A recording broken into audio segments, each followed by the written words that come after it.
40 ವರ್ಷ ಹಿಂದೆ ತಂದೆ ತಾಯಿ ಮಕ್ಕಳು ತಂದೆ ತಾಯಿನ ಕರ್ಕೊಂಡ್ ಬರ್ತಾ ಇದ್ರು.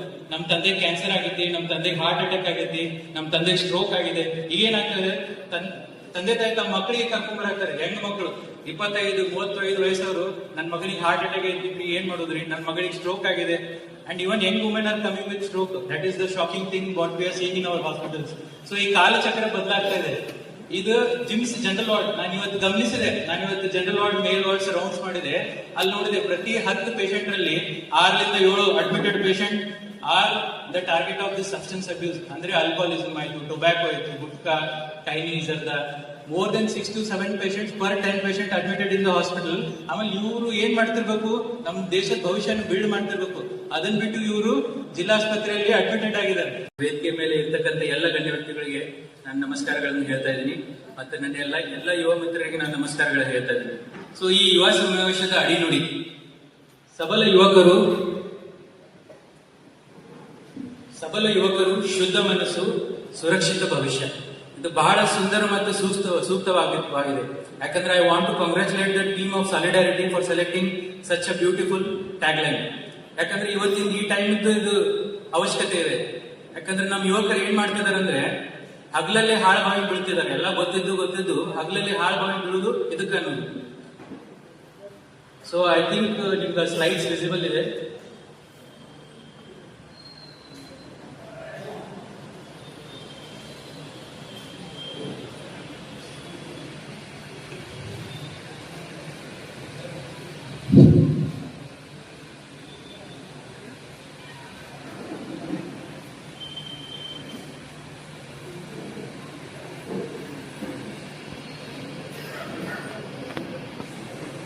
ಸೊ ನಿಮ್ಗೆಲ್ಲ ಗೊತ್ತಿರ್ಬೋದು, ಹೆಲ್ತ್ ಈಸ್ ವೆಲ್ತ್. ನಾವು ಸ್ಕೂಲಿಂದ ನಮ್ಗೆ ಹೇಳ್ತಾ ಬರ್ತಿದ್ದಾರೆ ಹೆಲ್ತ್ ಈಸ್ ವೆಲ್ತ್ ಅಂದ್ರೆ ಆರೋಗ್ಯವೇ ಭಾಗ್ಯ, ಆರೋಗ್ಯವೇ ಸಂಪತ್ತು. ಬಟ್ ಈಗೇನಾಗ್ತದೆ ಅಂದ್ರೆ ಯಾವುದೇ ಒಂದು ವಿಚಾರ ತಗೋರಿ, ಅದ್ರ ಮಹತ್ವ ನಮ್ಗೆ ಯಾವಾಗ ಗೊತ್ತಾಗುತ್ತೆ, ಅದು ಕಳ್ಕೊಂಡಾಗ ಗೊತ್ತಾಗೋದು. ಈಗ ಆರೋಗ್ಯದ ಮಹತ್ವ ನಮ್ಗೆ ಯಾವಾಗ ಗೊತ್ತಾಗುತ್ತೆ, ಆರೋಗ್ಯ ಹದಗೆಟ್ಟಾಗ ಗೊತ್ತಾಗೋದು. ಅದೇ ತರ ಸ್ವಾತಂತ್ರ್ಯದ ಮಹತ್ವ ನಮ್ಗೆ ಯಾವಾಗ ಗೊತ್ತಾಗುತ್ತೆ, ಸ್ವಾತಂತ್ರ್ಯಕ್ಕೆ ಅಡ್ಡಿ ಆದಾಯ ಗೊತ್ತಾಗೋದು. ನಿಮ್ಗೆಲ್ಲ ಅನುಭವ ಆಗಿರ್ಬೋದು. ಕೋವಿಡ್ ಲಾಕ್ಡೌನ್ ದಾಗ ಹೊರಗೆ ಹೋಗಿ ಚಾ ಕುಡಿಬೇಕಂದ್ರೂ 100 ಸಲ ಯೋಚನೆ ಮಾಡ್ಬೇಕು. ಅದೇ ತರ ಮನುಷ್ಯನ ಜೀವನ ಬಗ್ಗೆ ನಮ್ಗೆ ಅರ್ಥ ಆಗೋದು ರುದ್ರಭೂಮಿದಾಗ. ಇಷ್ಟೇ ನಾ ಮನುಷ್ಯನ ಜೀವನ ಅಂತೀವಿ. ಸೊ ಈಗಿನ ಯುವಕರ ಮನಸ್ಥಿತಿ ಹೆಂಗೈತೆ ಅಂದ್ರೆ ಎಲ್ಲ ಇನ್ಸ್ಟೆಂಟ್ ಬೇಕು. ಇನ್ಸ್ಟೆಂಟ್ ಲೋನ್ ಬೇಕು, ಇನ್ಸ್ಟೆಂಟ್ ಗ್ರಾಟಿಫಿಕೇಶನ್ ಬೇಕು, ಇನ್ಸ್ಟೆಂಟ್ ರಿಲ್ಯಾಕ್ಸೇಷನ್ ಬೇಕು, ಇನ್ಸ್ಟೆಂಟ್ ಮಜಾ ಬೇಕು. ಆಮೇಲೆ ಪೇಷಂಟ್ಸ್ ಹಂಗೆ ಎಲ್ಲ ಇನ್ಸ್ಟೆಂಟ್ ಬೇಕು, ಜಲ್ದಿ ಬೇಕು. ಈಗಿನ ಈ ಯುವಕರದ ಮನಸ್ಥಿತಿ, ಇದನ್ನ ನಾವು ಬದಲಿಸ್ಬೇಕು.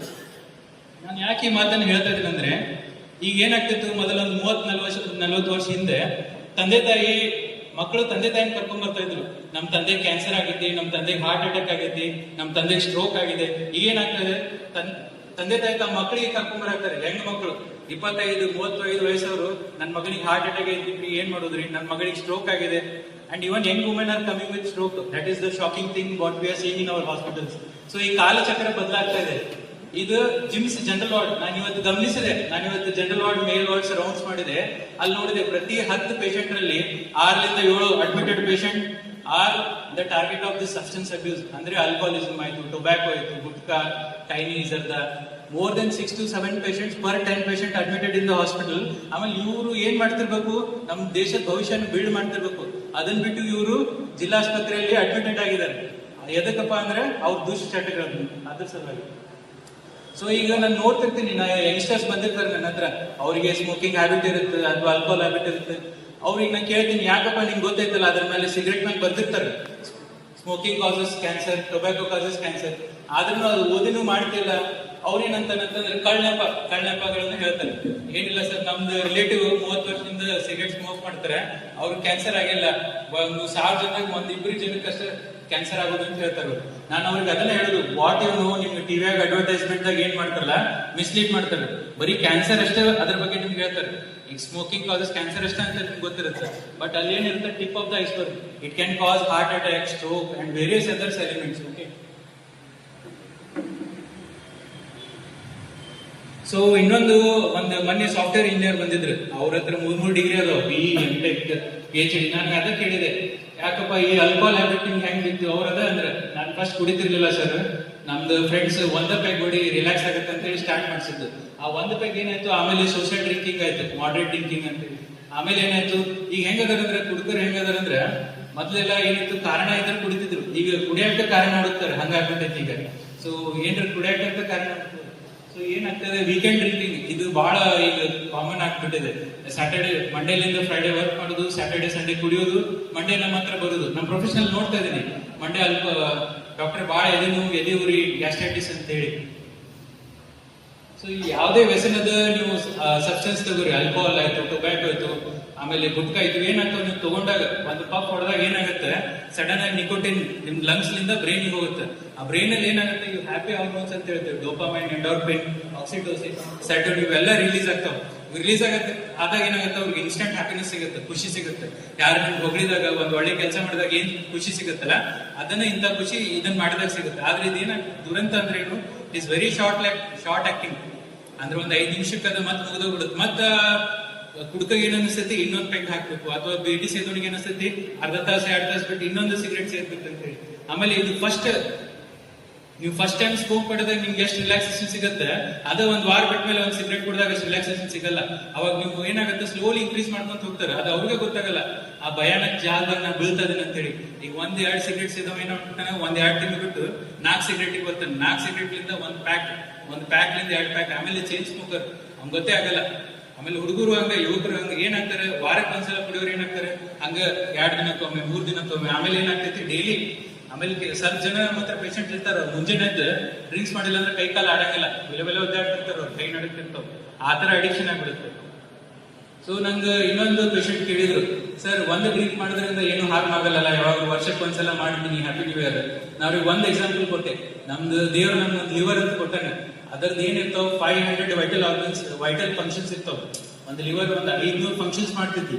ನೀವು ಈ ಡ್ರಿಂಕ್ ಅಂದ್ರೆ 14 ಗ್ರಾಮ್ಸ್ ಆಫ್ ಆಲ್ಕೋಹಾಲ್ ನೀವು ಒಳಗೆ ತಗೊಂಡಾಗ ಏನಾಗುತ್ತೆ, ಇಟ್ ಹ್ಯಾಸ್ ಟು ಡೈಜೆಸ್ಟ್. ಇದೊಂದು ಟಾಕ್ಸಿನ್ ನಮ್ಮ ಬಾಡಿಗೆ, ಅದನ್ನ ಹೊರಗೆ ತೆಗಿಬೇಕಂದ್ರೆ ನಮ್ ಲಿವರ್ ಇವೆಲ್ಲ ಫಂಕ್ಷನ್ ಸ್ಟಾಪ್ ಮಾಡಿ ಅದ್ರ ಹಿಂದೆ ಅದು ಹತ್ಬೇಕು. ಸೊ ನೀವು 14 ಗ್ರಾಮ್ಸ್ ಅಥವಾ 1 ಪ್ಯಾಕ್ ಆಲ್ಕೋಹಾಲ್ ಕುಡಿದ್ರೆ ನಿಮ್ದು ಲಿವರ್ ಅದರಿಂದ 1.5 ತಾಸು ವರ್ಕ್ ಮಾಡ್ಬೇಕು, ಇವೆಲ್ಲ ಫಂಕ್ಷನ್ಸ್ ಸ್ಟಾಪ್ ಮಾಡಿ. ಸೊ ಅದೇನಾಗುತ್ತೆ, ಡೈಲಿ ತಗೊಂಡಾಗ ಲಿವರ್ ತುಪ್ಪಿಡಕ್ಕೆ ಸ್ಟಾರ್ಟ್ ಆಗ್ಬಿಡುತ್ತೆ, ಒಳಗೆ ಕೊಡಕ್ಕೆ ಸ್ಟಾರ್ಟ್ ಆಗ್ಬಿಡುತ್ತೆ. So this is the normal liver, ನಿಮ್ಗೆಲ್ಲ ಕಾಣ್ತಾ ಇದೆಯಲ್ಲ ಲಾಸ್ಟ್ ಇದ್ದವರು. So this is the normal liver and this is the alcoholic liver. You can see it is shrunken in size. ಆಮೇಲೆ ನಮ್ಮ ಹತ್ರ ಪೇಷಂಟ್ ಬರ್ತಾರೆ, ಒಂದು 5-10 ವರ್ಷ ಕುಡಿದ್ಮೇಲೆ ಅವ್ರು ಏನಾಗ್ತೈತೆ ಅಂದ್ರೆ ಕೈಕಾಲ್ ಸಣ್ಣ, ಹೊಟ್ಟೆ ದುಬ್ಬಣ್ಣ ಅಂತ ಹೇಳ್ತೀವಿ ನಾವು ಅವ್ರಿಗೆ. ಕೈಕಾಲ್ ಸಣ್ಣ, ಹೊಟ್ಟೆ ದುಬ್ಬಣ್ಣ ಅಂತ ಏನಾಗಿರ್ತೈತೆ ಅಂದ್ರೆ ಫುಲ್ ಮಸಲ್ ವೇಸ್ಟಿಂಗ್ ಆಗಿರ್ತೈತೆ, ಮಸಲ್ಸ್ ಏನಿರಲ್ಲ, ಹೊಟ್ಟೆ ಫುಲ್ ಇಷ್ಟ ಈ ತರ ಕೊಡ ಆಗಿದಂಗ ಆಗಿರ್ತೈತಿ. ಅದ್ರಾಗ ನೀರ್ ತುಂಬಿರ್ತೈತಿ. ಪೇಷಂಟ್ ಕೇಳ್ತಾರ, ಅದು ನಿಮ್ಗೆ ಹೆಂಗ್ ಗೊತ್ತ್ರಿ ಸರ್ ಅದ್ರಾಗ ನೀರ್ ತುಂಬೈತೆ ಅಂತೇಳಿ? ಯಾಕಂದ್ರೆ ನಾವು ತೆಗಿತೀವಿ, ಅದು ಒಂದು ನೀಡಲ್ ಹಾಕಿದ್ರೆ ಟಕ್ ಅಂತ ನೀಡಲ್ ಹಾಕಿದ್ರೆ ಜುಯಿ ಅಂತ ನೀರು ಒಂದು 3-4 ಲೀಟರ್ ನೀರು ಬರುತ್ತೆ. ಸೊ ವಾರ ಬಂದು ಕೆಲವೊಂದು ಪೇಷಂಟ್ ತೆಗೆಸ್ಕೊತಾರೆ.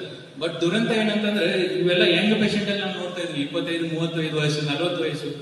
ಸೊ ಇವರೆಲ್ಲ ದುಡಿಬೇಕಾಗಿರೋರು ಇಂತ ಬಂದು daily I see my OPD 4 to 5 such cases of chronic liver disease.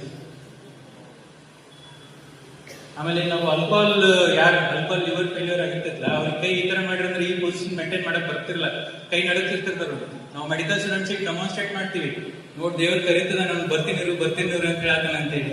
So ಈ ತರ ಇಷ್ಟು ದುರಂತ ಇರುತ್ತೆ. ಅವ್ರ ಕಣ್ಣೆಲ್ಲ ಹಳದಿ ಆಗಿರ್ತೈತಿ, ಎಲ್ಲ ನೋಡ್ತಿರ್ತಾರೆ, ಏನೋ ಮಾತಾಡ್ತಿರ್ತಾರೆ. So this is the end stage of alcoholic liver disease. ಮೊನ್ನೆ ನನ್ನ ಹತ್ರ ಒಂದು ಪೇಷಂಟ್ ಬಂದಿದ್ರು, 3-4 ತಿಂಗಳಿಂದ ನಮ್ಮ ಸೆಕ್ಯೂರಿಟಿ ಗಾರ್ಡ್ ತೋರಿಸ್ತಾ ಇದ್ರು, ನಾವು ಡ್ರಿಂಕ್ಸ್ ಮಾಡ್ಬಾರ್ದು ಅಂತ ಹೇಳಿದ್ವಿ. ಇದೇ ತರ ಇತ್ತು ಅವ್ರದ್ದು ಬಾಡಿ, ಕೈಕಾಲ್ ಸಣ್ಣ, ಹೊಟ್ಟೆ ದುಬ್ಬಣ್ಣ ಅಂತ ಹೇಳಿ. ಏನಾಯ್ತಂದ್ರೆ ಇಬ್ರು ಗಂಡ ಹೆಂಡತಿ ಹೇಳ್ಕೊಂಡ್ ಬಂದ್ರು. ಯಾಕ ಮಾಡ್ತಾ ಇದೆ ಅಂತಂದ್ರೆ ನನ್ ಗಂಡಗ್ ರಕ್ತವಾಂತಿ ಹೆಚ್ಚರ್ ಅಂತಂದ್ರೆ ಅವರು, ಆಯ್ತಪ್ಪ ಮಲ್ಕೋ ಡ್ರಿಪ್ ಹಚ್ತೀನಿ ಅಂತ ಹೇಳಿ ಸಿಸ್ಟ್ರಿಗೆ ಕರೆದೆ. ಅಷ್ಟೊಳಗೆ ಮತ್ತೊಂದ್ಸಲ ಬಳಕ್ತಂತ ವಾಂತಿ ಮಾಡ್ಕೊಂಡ್ ನಾವು 500 ml ಕಿಡ್ನಿ ಟ್ರೇ ಒಳಗೆ ನಾವು ಮತ್ತೆ ಡ್ರಿಪ್ ಸ್ಟಾರ್ಟ್ ಮಾಡಿ 5 ನಿಮಿಷ ಆಗಿಲ್ಲ, ಇನ್ನೊಂದ್ಸಲ ವಾಂತಿ ಮಾಡ್ಕೊಂಡ. ಈ lost around 1 litre of blood in front of our eyes only. So ಏನಾಗಿರ್ತೈತಿ, ಅನ್ನನಾಳೊಳಗೆ ಸಣ್ಣ ಅಲ್ಸರ್ ಆಗ್ಬಿಟ್ಟಿರ್ತಾವ, ರಕ್ತನಾಳಗಳು ಅಲ್ಲೇ ಉಬ್ಬಿ. ಸೊ ನೀವು ದೇವದಾಸ್ ಪಿಕ್ಚರ್ ಎಲ್ಲ ನೋಡಿರ್ಬೋದು, 3 ಸಲ ವಾಂತಿ ಮಾಡ್ಕೊತಾನ, ಅಲ್ಲೇ 1.5 ಲೀಟರ್ ಬ್ಲಡ್ ಹೋಗ್ಬಿಡುತ್ತೆ. ಆಮೇಲೆ ಎಂತ ದುರಂತ ಅಂದ್ರೆ medical science is so much advance, but we cannot save such patients, we cannot save them. ಈಗ ಏನಾಗ್ತಾರೆ, ಆಲ್ಕೋಹಾಲಿಕ್ ಆಯ್ತು, ಗಾಂಜಾ ಯೂಸರ್ಸ್ ಆಯ್ತು, ಇದನ್ನಾಯ್ತು, ದೇ ಆರ್ ನಾಟ್ ಡೆಸ್ಟ್ರಾಯಿಂಗ್, ಅವ್ರ ದೇಹನಷ್ಟ ಕೆಡ್ಸ್ಕೊತಿಲ್ಲ, ಅವರು ಇಡೀ ಸಮಾಜನೇ ಕೆಡಿಸ್ತಿದ್ದಾರೆ. ಯಾಕಂದ್ರೆ ನೀವು ರಿಪೋರ್ಟ್ಸ್ ನೋಡ್ಬೋದು, ಮೊದಲೆಲ್ಲ ಪಾಸ್ಕೋ ಕೇಸಸ್ ಅವೆಲ್ಲ ಅಷ್ಟು ಜಾಸ್ತಿ ಇರ್ತಿರ್ಲಿಲ್ಲ. ಈ ಕ್ರೈಮ್ ಅಗೇನ್ಸ್ಟ್ ವುಮೆನ್, ಪಾಸ್ಕೋ, ಥೆಫ್ಟ್, ಆಮೇಲೆ ಹರಾಸ್ಮೆಂಟ್, ರೇಪ್ ಕೇಸಸ್ ಇವೆಲ್ಲ ಜಾಸ್ತಿ ಆಗ್ತದೆ. ನಿಮ್ಗೆಲ್ಲ ಅನಿಸ್ತಿರ್ಬೋದು ಇಲ್ಲಿ ಬಹಳ ಜನ ಕುಡುಕರು ಇರಂಗಿಲ್ಲ, ಅವ್ರಿಗೆ ಅನಿಸ್ತಿರ್ಬೋದು ಇದೆಲ್ಲ ನಮ್ಗೆ ಯಾಕೆ ಹೇಳ್ತಿದ್ದಾರೆ ಇವ್ರು ಅಂತೇಳಿ. ಯಾಕಂದ್ರೆ ನೀವು ಒಬ್ರು ಜಾಗೃತ ಆದ್ರೆ ಏನ್ ಮಾಡ್ಬೋದು, ನೀವು ಇಡೀ ಕುಟುಂಬರವನ್ನ, ನಿಮ್ ಇಡೀ ಫ್ರೆಂಡ್ ಸರ್ಕಲ್ ನೀವು ಜಾಗೃತ ಮಾಡ್ಬೋದು. ನೀವು ಒಂದು ಕುಟುಂಬ ಜಾಗೃತ ಅಂತಂದ್ರೆ ಅವ್ರ ಇಡೀ ಓಣಿಯನ್ನ ಜಾಗೃತ ಮಾಡ್ಬೋದು ಇದ್ರ ಬಗ್ಗೆ.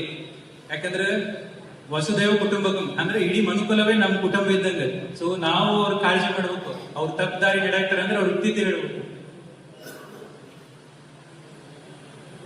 ಆಮೇಲೆ ಸಿಗರೇಟ್ ಅಂದ್ರೆ 130 ಕೋಟಿ ಜನ ಈ ವರ್ಲ್ಡ್ ಅಲ್ಲಿ ಸಿಗರೇಟ್ ಸ್ಮೋಕರ್ಸ್ ಅದಾರೆ. ಆಮೇಲೆ highest number of cigarette smoker are in Karnataka only.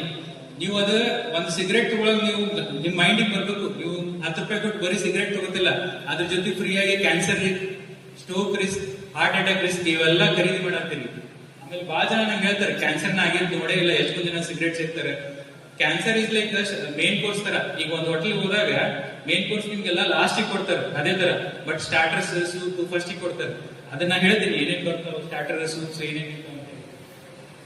So smoke ಮಾಡೋರು ಕಣ್ಣು ನೋಡ್ಬೋದು ನೀವು, ಅವ್ರಿಗೆ ದೃಷ್ಟಿನ ಬರ್ತಾ ಬರ್ತಾ ಬರ್ತಾ ದೃಷ್ಟಿನ ಹಾಳಾಗ್ಬಿಟ್ಟಿರ್ತೈತಿ. Bones increase incidence of fractures.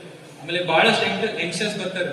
It is proven beyond doubt, out of 10 smoker 7 have like erectile dysfunction. ಅವ್ರ ಸಂತಾನೋತ್ಪತ್ತಿ ಎಫಿಷಿಯನ್ಸಿ ಕಮ್ಮಿ ಆಗುತ್ತೆ. ಆಮೇಲೆ ಹೆಂಗ ಹೆಣ್ಮಕ್ಳು ಬರ್ತಿದ್ದಾರೆ ರಿಕರೆಂಟ್ ಅಬಾರ್ಷನ್ಸ್ ಅಂತ ಹೇಳಿ, ಅವರಲ್ಲಿ ನಾವು ಅದು ರೆಟ್ರೋಸ್ಪೆಕ್ಟಿವ್ ಹಿಸ್ಟ್ರಿ ತಗೊಂಡಾಗ ಅವ್ರು ಅದನ್ನ ಹೇಳ್ತಾರೆ, ಸ್ಮೋಕಿಂಗ್ ನಾವು ವಾರ ವಾರ ಸ್ಮೋಕಿಂಗ್ ಮಾಡ್ತೀವಿ, ಸೊ ಅಲ್ಲಿ ಏನಾಗ್ತೈತೆ ಅಂಡಾಶಯದ ಕ್ವಾಲಿಟಿ ಕಮ್ಮಿ ಆಗ್ಬಿಡುತ್ತೆ. ಸೊ ಅದೇ ತರ this is the lungs of the smoker. ನೀವು ನೋಡ್ಬೋದು ನಾರ್ಮಲ್ ಆಗಿ ಲಂಗ್ಸ್ ಹೆಂಗಿರುತ್ತೆ, ಪಿಂಕ್ ಹೆಲ್ತಿ ಸ್ಪಂಜ್ ತರ ಇರುತ್ತೆ. ಬಟ್ ಅದು ಸ್ಮೋಕ್ ಮಾಡಿ ಮಾಡಿ ಅದರ ಟಾರ್ ತುಂಬ ಈ ತರ ಆಗಿರ್ತದೆ, ಕಲ್ ತರ ಆಗಿಬಿಡುತ್ತದೆ. ಅಲ್ಲಿ ಒಳಗೆ ಎಲ್ಲ ಕಫನೇ ಇರುತ್ತೆ, ಟಾರ ಇರುತ್ತೆ, ಅದು ಬಿಟ್ಟು ಗಾಳಿನೇ ಇರಲ್ಲ. ಸ್ಮೋಕಿಂಗ್ ಅಂತಂದ್ರೆ ಹೆಂಗಂತಂದ್ರೆ ನಂದು ಒಂದ್ ಅನುಭವದ ಮಾತು ಹೇಳ್ತಾ ಇದೀನಿ ನಾನು. ಒಂದ್ ಹೆಣ್ಮಗಳು ಬಂದಿದ್ದು, ಆಕಿಗೆ ನಾ ಕೇಳಿದೆ ಲಂಗ್ ಕ್ಯಾನ್ಸರ್ ಅಂತ ಡಯಾಗ್ನೋಸ್ ಆಯ್ತು, ಏನಾದ್ರು ಬ್ಯಾಡ್ ಹ್ಯಾಬಿಟ್ಸ್ ಅದಾವನ್ ಅಂತ ಹೇಳಿ. ಏನೂ ಇಲ್ಲ ಅಂತ ನಮ್ಗೆ ಅದೇ ಶಾಕ್ ಆಯ್ತು. ಈಗ ಬ್ಯಾಡ್ ಹ್ಯಾಬಿಟ್ಸ್ ಇಲ್ಲ ಮತ್ತು ಲಂಗ್ ಕ್ಯಾನ್ಸರ್ ಹೆಂಗ್ ಬಂದಿರ್ಬೋದು ಅಂತೇಳಿ. ಆಮೇಲೆ ಆಕಿನ ಗಂಡನ್ ಕೇಳಿದ್ವಿ, ಅವ ಚೇಂಜ್ ಸ್ಮೋಕರ್. ಸೊ ಅದೇ ದುರಂತ. ಅದು ನಾವು ಸ್ಮೋಕಿಂಗ್ ಮಾಡಿದ್ರೆ ನಮ್ ದೇಹನ ಅಷ್ಟೇ ಹಾಳು ಮಾಡ್ತಿರಲ್ಲ, ನಮ್ಮ ಅಕ್ಕಪಕ್ಕ, ನಮ್ಮ ಫ್ರೆಂಡ್ಸ್, ನಮ್ಮ ಫ್ಯಾಮಿಲಿ ಮೆಂಬರ್ಸ್ ಅವ್ರಿಗೂ ಕ್ಯಾನ್ಸರ್ ರಿಸ್ಕ್ ಕೊಡುತ್ತೆ. ಈಗ ನಾವು ನೋಡ್ತಾ ಇದೀವಿ ಹೆಂಗ್ ಹುಡುಗರು, ಶಾಲೆ ಹುಡುಗರು ಬ್ಲಡ್ ಕ್ಯಾನ್ಸರ್ ರಿಸ್ಕ್ ಇನ್ಕ್ರೀಸ್ ಆಗಿದೆ because of this passive smoking only. ಆಮೇಲೆ ರೈತರು ಬರ್ತಾರೆ ನಮ್ಮ ಹತ್ರ, 30-40 ವರ್ಷ ಬಿಡಿ ಸೇದಿ, ಗಣೇಶ್ ಬಿಡಿ ಅಥವಾ ನಾವಿದು 30 ನಂಬರ್ ಬಿಡಿ ಹೇಳ್ತೀವಲ್ಲ, ಅದನ್ನ 30-40 ವರ್ಷ ಇದಿರ್ತಾರೆ ಅವರು. ಡಾಕ್ಟರ್ ಕಾಲ್ ಬಾಳ್ ಬಂದು ಉರಿಯಾಗ್ತೈತಿ, ಕಾಲ್ ಕಪ್ಪಗಾಗತೈತಿ ಅಂತ ಹೇಳಿ ನಾವು ಅದೇ ಹೇಳ್ತೀವಿ. This is dry gangrene of the two of the. So ಇದೇನಾಗುತ್ತೆ, ಇದಕ್ಕೆ unfortunately we don't have any treatment. ಇದನ್ನ ಕಡಿಮೆ ತೆಗಿಬೇಕು, ಆಂಪ್ಯುಟೇಷನ್. ನಾ ಫಾರ್ಮಸಿ ಸ್ಟ್ರಿಕ್ಟ್ ಆಗಿ ಹೇಳಿರ್ತೀನಿ. ಆಮೇಲೆ ಕೆಲವೊಬ್ರು ಕೂಲಿ ಕಾರ್ಮಿಕರು ಬಂದಿರ್ತಾರೆ, ಬಿಡಿ ಕಂಟಿನ್ಯೂ 2-3 ಕಟ್ ಸೇರ್ತಿರ್ತಾರೆ ಅವ್ರು ದಿನಕ್ಕೆ. ನಿಮ್ಗೆ ಕಾಲ್ ಬೇಕಂದ್ರೆ ಬಿಡಿ ಮರ್ತು ಬಿಡ್ರಿ ಅಂತ ಹೇಳ್ತೀನಿ ನಾನು, ಅಥವಾ ಬಿಡಿ ಬೇಕಂದ್ರೆ ಕಾಲ್ ಮರ್ತು ಬಿಡ್ರಿ, ಸಿಂಪಲ್. ಅದೇನಾಗುತ್ತೆ, ಇದು ನಾವು ತೆಗೆದು ಕಳ್ಸಿರ್ತೀವಿ, 3 ತಿಂಗಳು ಬಿಟ್ಟು ಮತ್ತೆ ಇನ್ನೊಂದು ಕಾಲಿಗೆ ಮಾಡ್ಕೊಂಡ್ ಬರ್ತಾನ.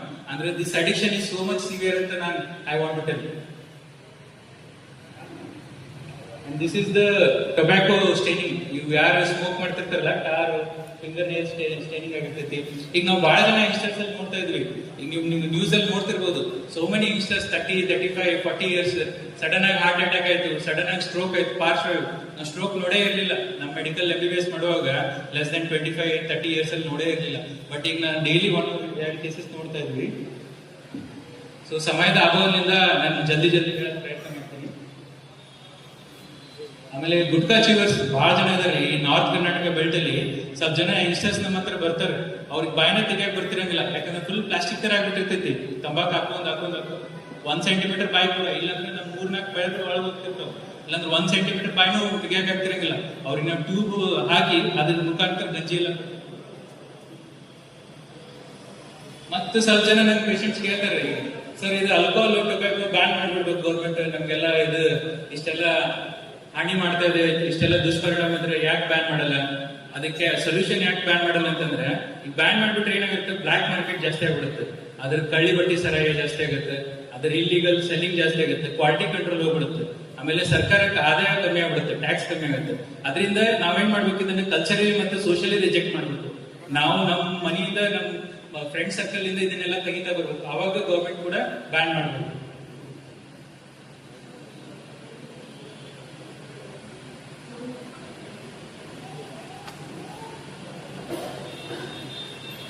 ಸೊ ಸ್ಮೋಕಿಂಗ್ ಬಿಟ್ಟಾಗ ಏನಾಗುತ್ತೆ ಅಂದ್ರೆ ವಿತಿನ್ 10 ಮಿನಿಟ್ಸ್ ಇಂದ BP ಮತ್ತು ಹಾರ್ಟ್ ರೇಟ್ ನಾರ್ಮಲ್ ಆಗುತ್ತೆ. ಆಮೇಲೆ 1 ಮಂತ್ ದಾಗ ನಿಮ್ ಲಂಗ್ಸ್ ಇಂದ ಕಫ ಕ್ಲಿಯರ್ ಆಗಿ ಬರುತ್ತೆ. ಆಮೇಲೆ more than 10 years ಆದ್ಮೇಲೆ ನಿಮ್ heart attack risk equal to non smoker ಆಗುತ್ತೆ. ಆಫ್ಟರ್ 15 years ನಿಮ್ದು cancer is equal to non smoker ಆಗುತ್ತೆ. So it will take 15 years for the effect of smoking to go. ಆಮೇಲೆ ಏನಾಗುತ್ತೆ, ನಂಗೆ ಕೆಲವೊಂದು ಜನ ಕೇಳ್ತಾರೆ, ನಾ ಸ್ಮೋಕಿಂಗ್ ಸ್ಟಾಪ್ ಮಾಡ್ರಿ, ಆಮೇಲೆ ಅವರಿಗೆ ಆಲ್ಕೋಹಾಲಿಸಮ್ ಸ್ಟಾಪ್ ಮಾಡ್ರಿ ಅಂತಂದ್ರೆ, ಸರ್ ಮತ್ತೆ ಇದನ್ನೆಲ್ಲ ಸ್ಟಾಪ್ ಮಾಡ್ಬಿಟ್ರೆ ಜೀವನದಾಗ ಏನು ಕಿಕ್ಕ ಇರಲ್ಲ, ಕಿಕ್ ಹೆಂಗ್ ಬೇಕು ನಾ ಅದೇ ಹೇಳ್ತೀನಿ, ನೀವು ಯಾವ್ದಾರ ಒಂದು ಹವ್ಯಾಸ ಹಾಬಿನ್ ಜಾಯಿನ್ ಮಾಡ್ರಿ, ಯಾವ್ದಾರ ಸ್ಪೋರ್ಟ್ಸ್ ಮಾಡ್ರಿ, ಅಥವಾ ಇದರಿಂದನೂ ಎಂಡೋರ್ಫಿನ್ ಹ್ಯಾಪಿ ಹಾರ್ಮೋನ್ಸ್ ರಿಲೀಸ್ ಆಗ್ತಾವ, ಅಥವಾ ಯಾವ್ದಾದ್ರು ಒಂದು ನೀವು ಇದಕ್ಕೆ ಜಾಯಿನ್ ಆಗ್ರಿ, ಸೋಷಿಯಲ್ ಆಕ್ಟಿವಿಟೀಸ್, ನಮ್ ಸಾಲಿಡಾರಿಟಿ ಯೂತ್ ವಿಂಗ್ ತರ ಜಾಯಿನ್ ಆಗಿ ಒಂದು ಆರ್ಫನೇಜ್ ಹೆಲ್ಪ್ ಮಾಡ್ರಿ, ಅಥವಾ ಇದಕ್ ಓಲ್ಡ್ ಏಜ್ ಹೋಮಿಗೆ ಹೋಗಿ ಹೆಲ್ಪ್ ಮಾಡ್ರಿ ಅಂತೇಳಿ, ಅಥವಾ ಯೋಗ ಸ್ಪಿರಿಚುಯಾಲಿಟಿಗೆ ಯು ಟರ್ನ್ ಟುವರ್ಡ್ಸ್. ಸೊ ಇಷ್ಟೆಲ್ಲ ಹೇಳ್ತಾ I want to end my finally I want to tell to all the youngsters here is prevention is better than cure. ಇನ್ನು ಮುಂದೆ ಹೋಗಿ ಹೇಳ್ಬೇಕಂದ್ರೆ precaution is still the best. I want to thank the Solidarity Youth Team for giving me this opportunity. Thank you so much.